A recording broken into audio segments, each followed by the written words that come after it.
Consumo de frutas e hortaliças são tema de pesquisa na Escola de Enfermagem da UFMG. Tese de doutorado do programa de pós-graduação em parasitologia descreve a prevalência da esquistossomose e de outros parasitos em escolares da região da Serra do Cipó.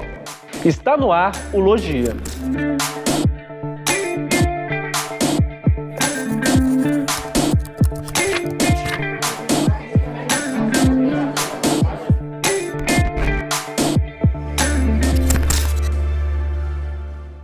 Olá, seja bem-vindo ao programa Logia. Frutas e hortaliças fazem parte da cultura alimentar brasileira. Porém, pesquisas apontam que o consumo desses alimentos ainda é insuficiente. O assunto motivou a pesquisadora Maria Cecília Ramos de Carvalho, do Programa de Pós-Graduação em Nutrição e Saúde da UFMG, a analisar a percepção sobre a importância do consumo desses alimentos. Entenda mais sobre a pesquisa em nossa reportagem.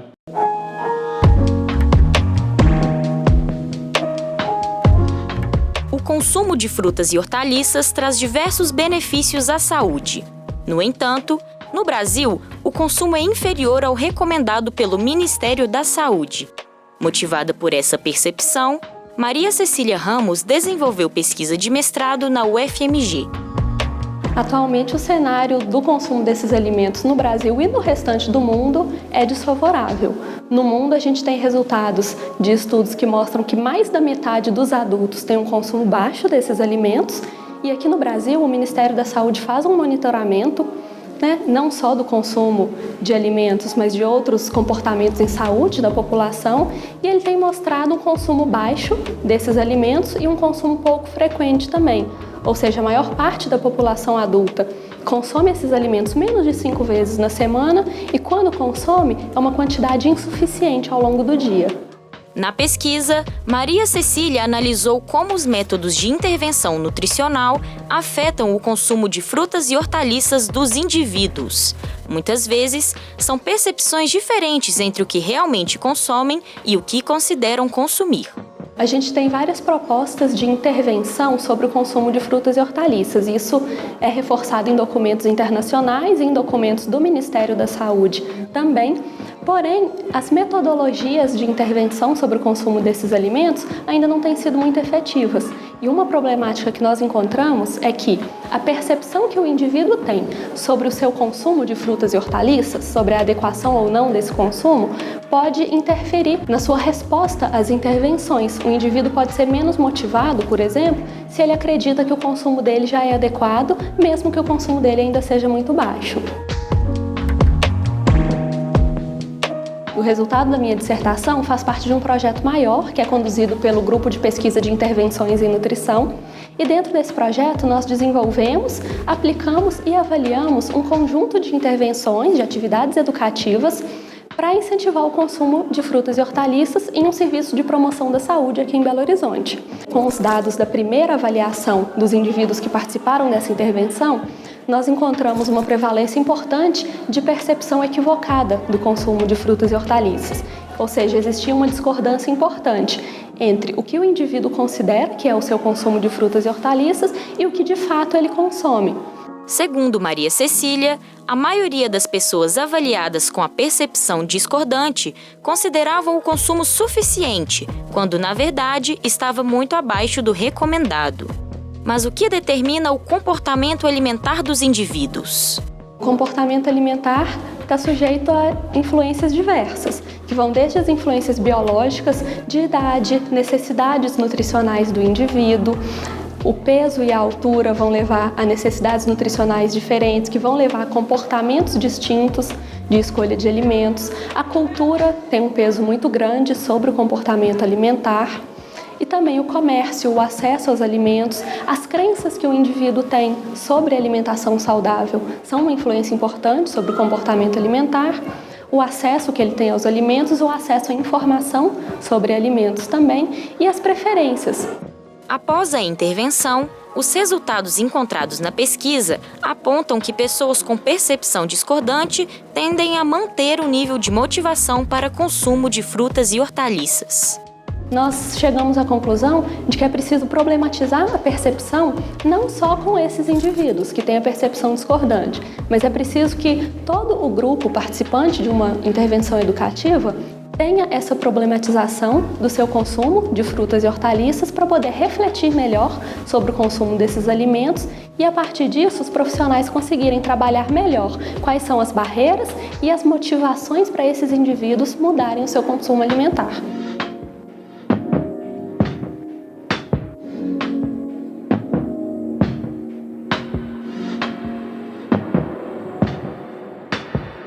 A extossomose é um grave problema de saúde pública no Brasil.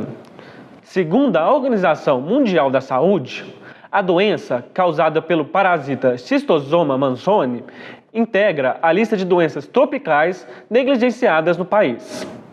Em tese de doutorado, o pesquisador João Paulo dos Santos buscou avaliar a prevalência e o desempenho dos métodos de diagnóstico da extossomose e outros parasitos. O estudo foi feito em escolares da região do Parque Nacional da Serra do Cipó. O João está aqui com a gente para conversar sobre o tema. Obrigado pela presença e seja bem-vindo ao programa, João Paulo. Prazer, é todo meu. João Paulo, eu queria começar abordando com você o que é a esquistossomose e como ela é transmitida.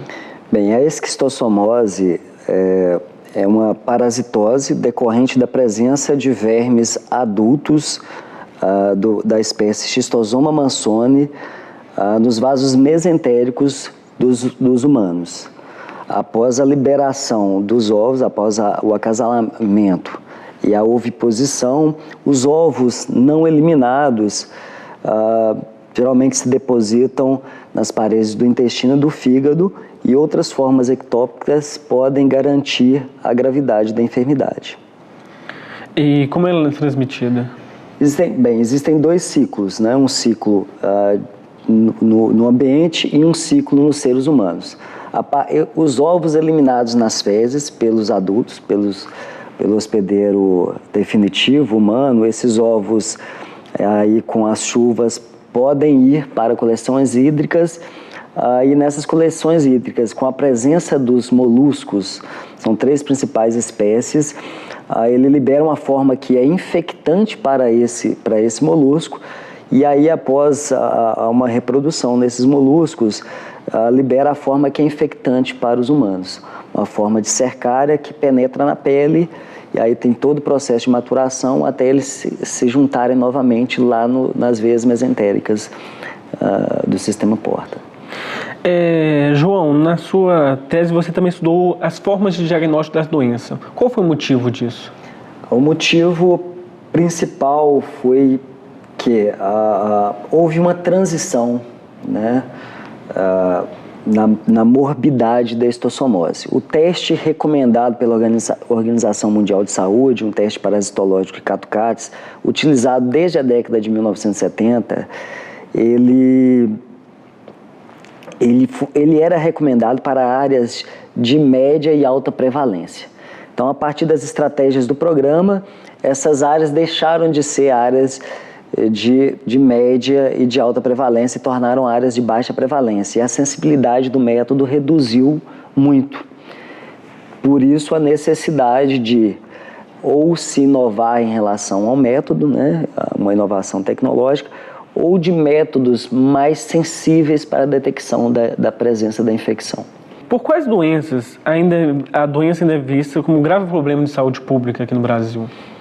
Bem, hoje são 21 as doenças negligenciadas no mundo, né, segundo a Organização Mundial de Saúde. No Brasil nós temos 18.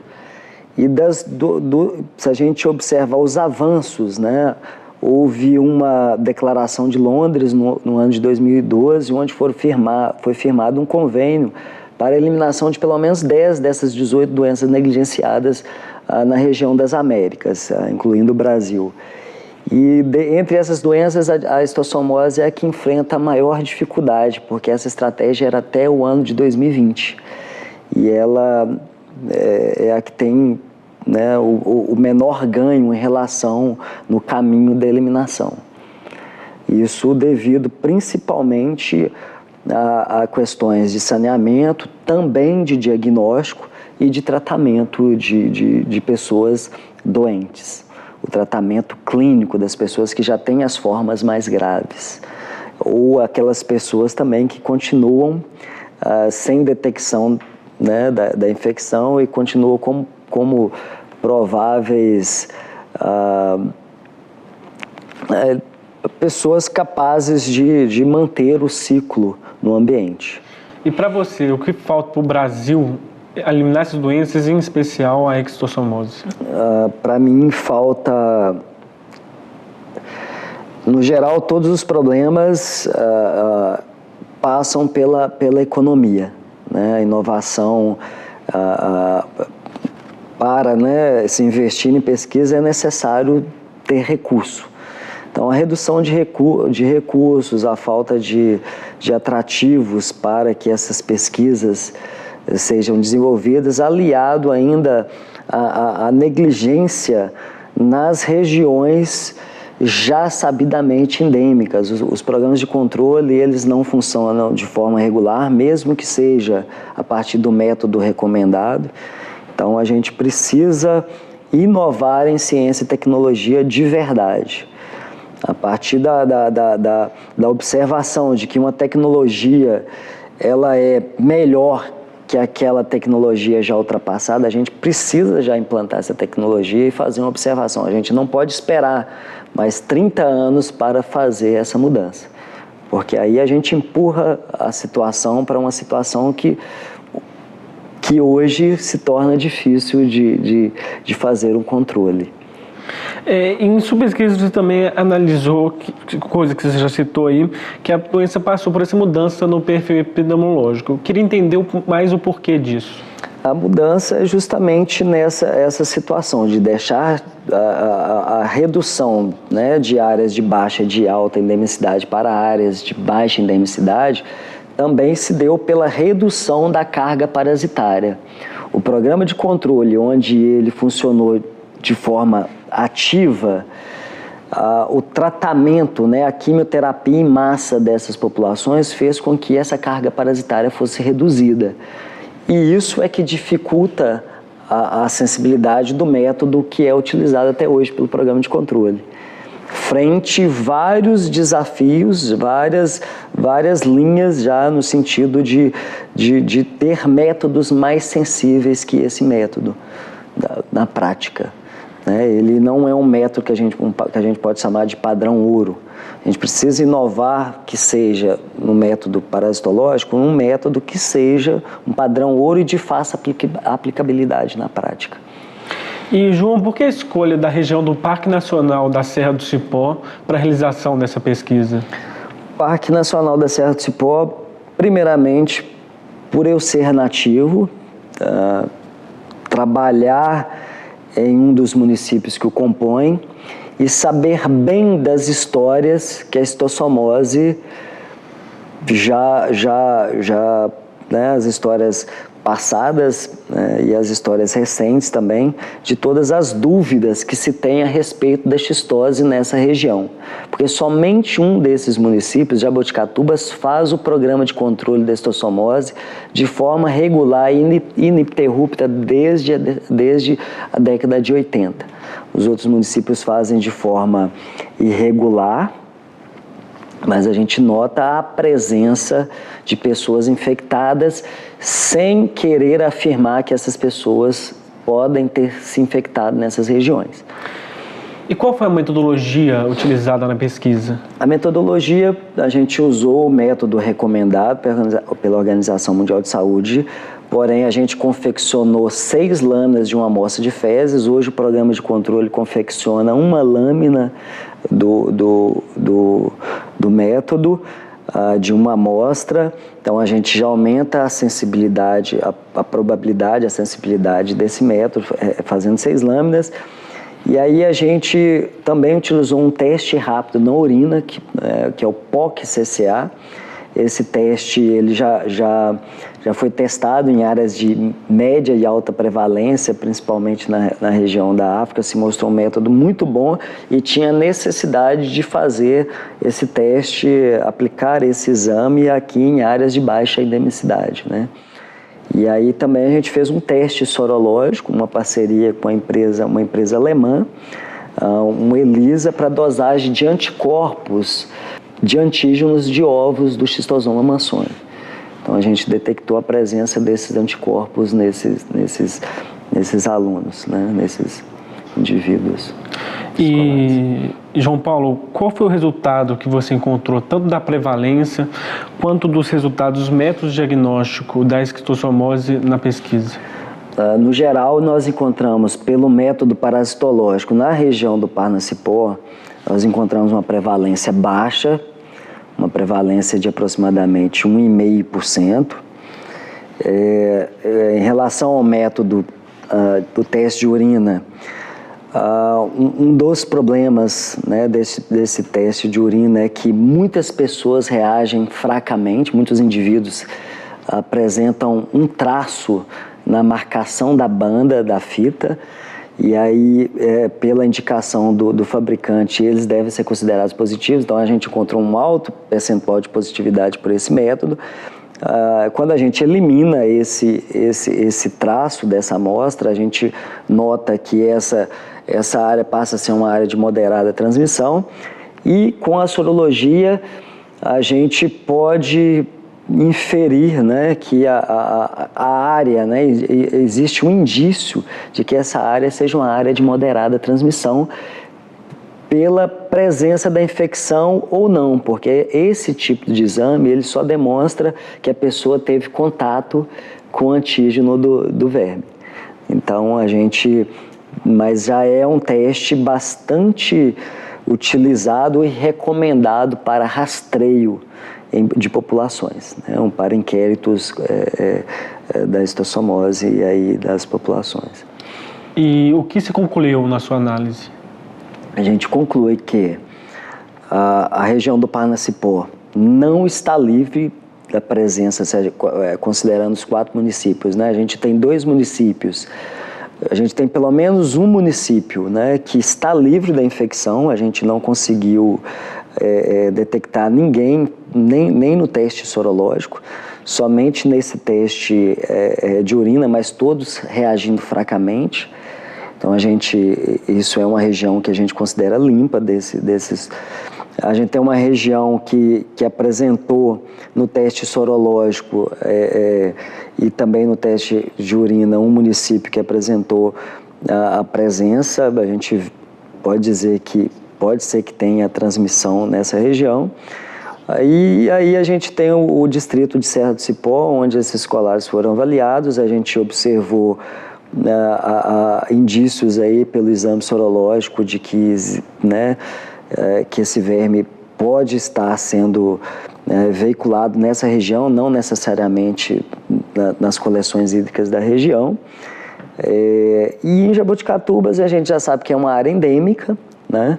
A gente encontrou a maior prevalência lá pelos 3 métodos, a prevalência inclusive no teste rápido de urina, quando a gente considera as intensidades do teste maiores.